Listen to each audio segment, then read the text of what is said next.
welcome back to The Ineffable Else. Welcome to the next video in our series all about India, and this is the second part talking about Varanasi.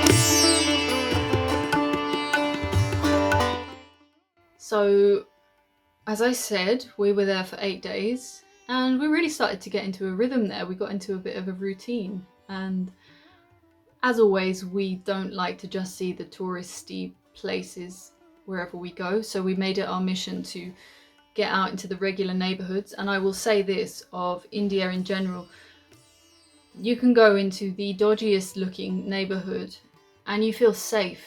It's something very interesting.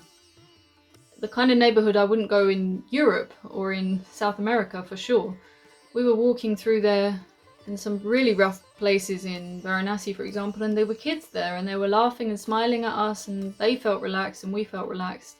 Who knows if it would be different if it was during the night, but certainly we felt very welcome, especially when it was outside of any touristy areas. People were less likely to be pulling out camera phones and more interested in just sort of saying hello and taking an interest in us. And the main friends that we made when we were there were the goats. It was a beautiful, unexpected part of the trip. I was expecting to see cows everywhere, but they also had tons and tons of goats.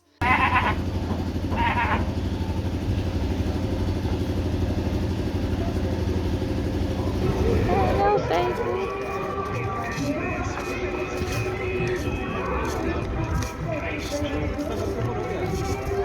Yeah, yummy.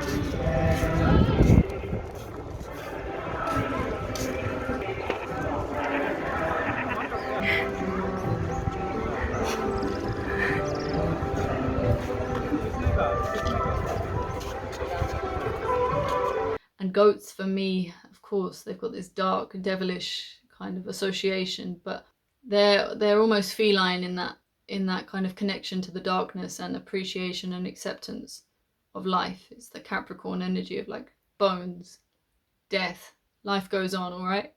And they were eating the flowers from the burning bodies. They were eating the flower garlands and the offerings. That, people were batting them away, and they were hanging out near the burning bodies, just chilling, meditating with us.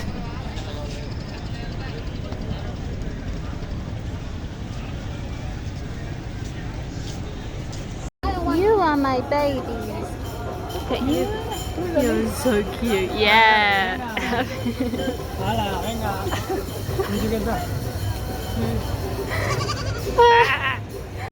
Really exciting. We found the only true Buddha, the only true enlightened one in Varanasi.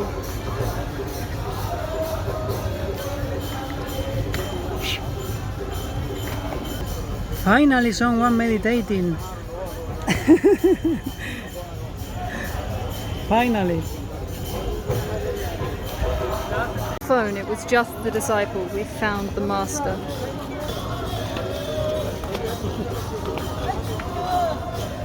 This is the master.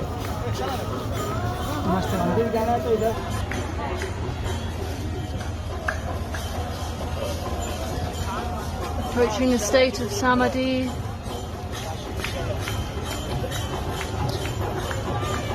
Disciples come from across the world to spend time in his presence.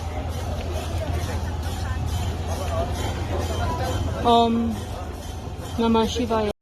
So they were our little friends when we were there. They were so adorable, and as I say, they are the true gurus. But we did also, towards the end of the trip, we went to the shrine of Sri Yukteswar, of the guru of Yogananda, and it was really, really beautiful to have read his book and then studied the Self-Realization Fellowship teachings and go to these groups in Madrid and in London and then see the route, it's not exactly the place where they were together, it's around the corner, but now it's a big shrine to them, and it's wonderful because they have on the walls Einstein and Jesus and all manner of holy men and women from around the world who have contributed something beautiful to human consciousness, and it was extremely uplifting in the midst of all of that chaos to kind of find something that felt so much like home.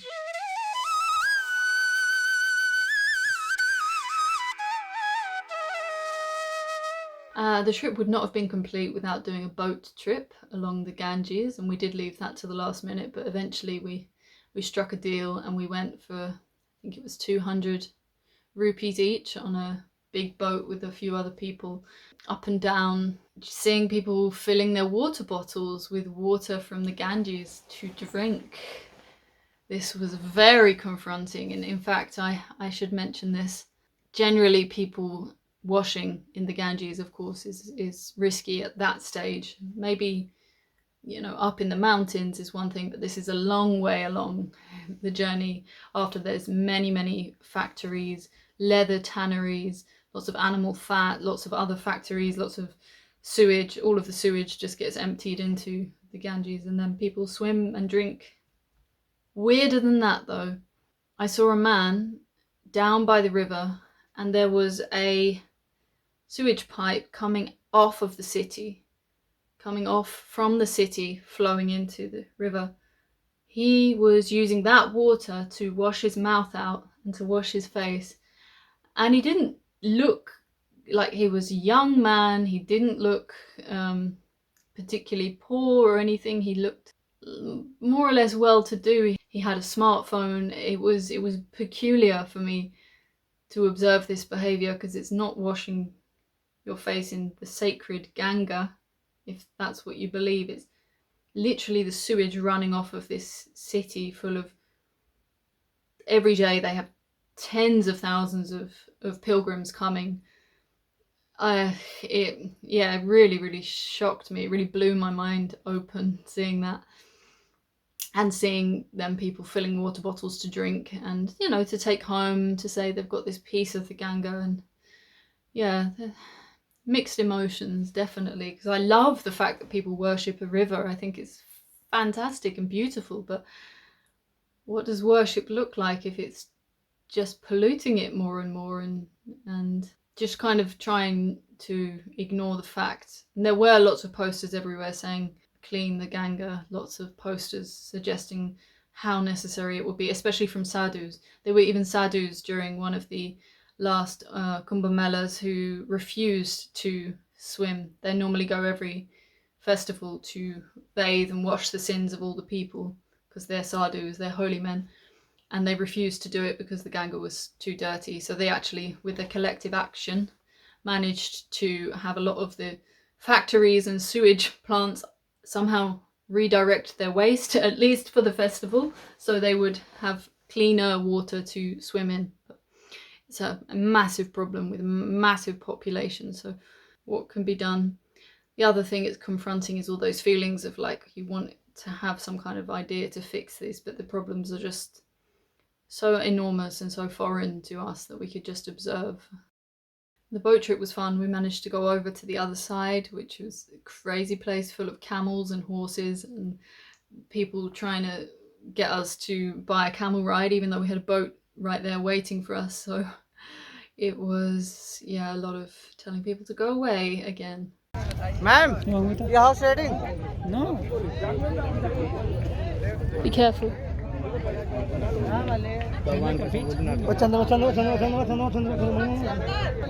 Chalo. Que voy a terminar ya. You know Hindi? Nice ride. अच्छा घुमाएगा ma'am? Yo no Hindi. But this side of the river it changes a lot in terms of its height and its volume, so it's not a safe place to be. But again, you'd find a lot of these sadhus who are the Agori people, the people who like to who like to spend time with the dead bodies and collect the bones and the craniums and the bits of body that float across to the other side of the river, and to spend time covered in the ash of the dead. So they strip down completely naked and cover their bodies, everything with ash from these dead bodies that have been recently deceased and burned. Didn't see half as many as them as I thought we would. Really was hoping to meet more. I don't know if it's because we were not there during the tourist season, because there are, of course, many charlatan, sham sadhus as anywhere, but of course in a country like India where that is seen as a way of life, as a way of being, it's not so respected or known. You know, any saint in the West has got to be dead. It's not likely that you meet a living saint. They just don't make them like that anymore. Whereas in India they definitely do. But it also means that then you got a lot of imitators. So we really only saw a handful. And the couple that I did see, they were smoking from chillums, and they were really, really, really high. And they were trying to get us to come and smoke with them. Unfortunately, or fortunately, I'm not sure, we turned them down.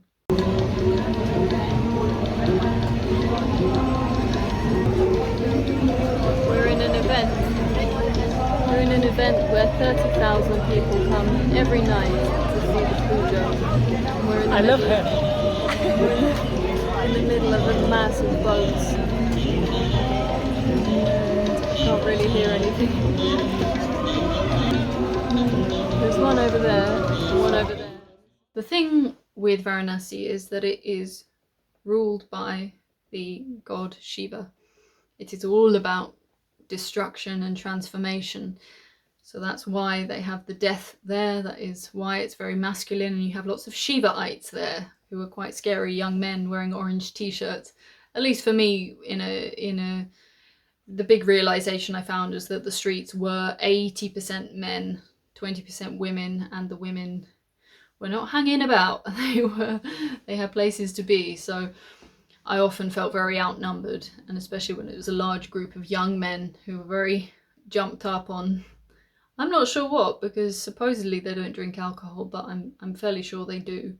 But we went up to the roof of a hostel, which was a beautiful place to be, and you can see the Ganga Valley, you can see far and wide, massive storm coming in the distance, lightning, and amazing feeling. The energy there was so strong because there's so much happening all the time.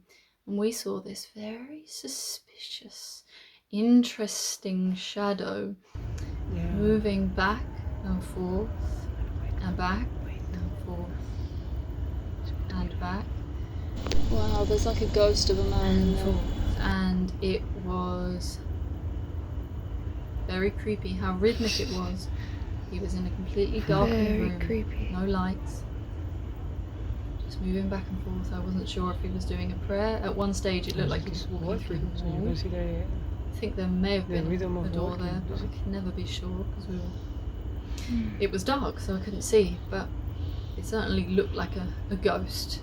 And there's a spirit. What an amazing thing to see on our last night. It was really creepy, really interesting, and I hope whoever he is, he's doing all right. This is why ghosts are not particularly scary. They're just doing their thing repetitively, repeating their patterns over and over and over.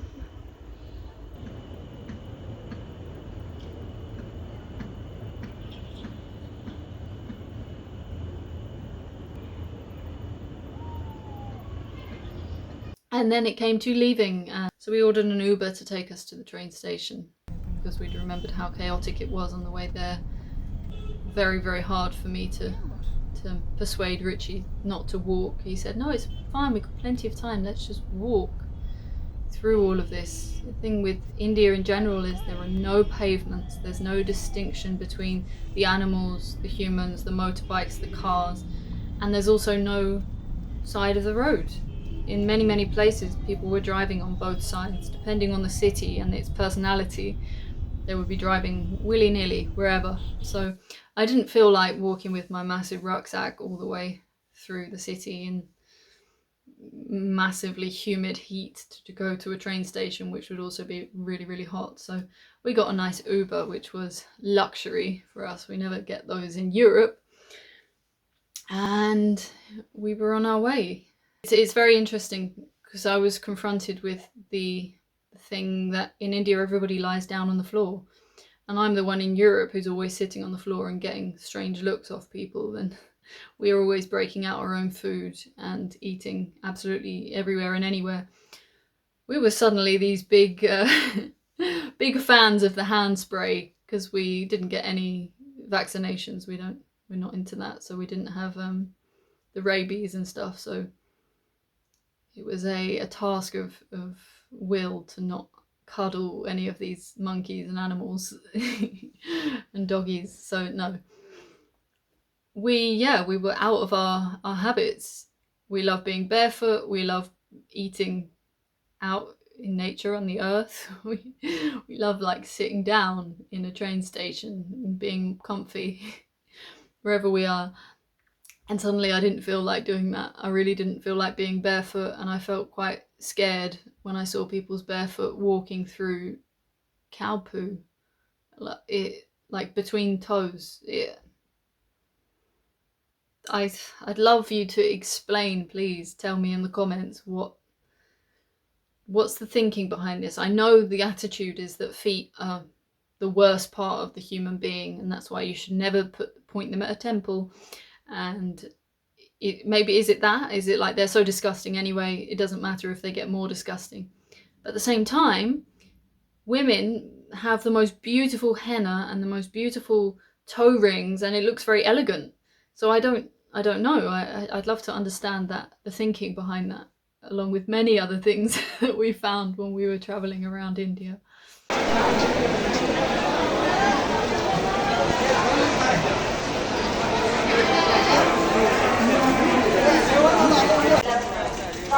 Chori.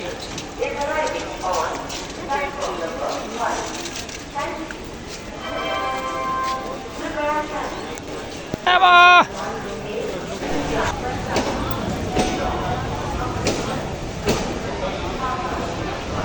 Esa Emma.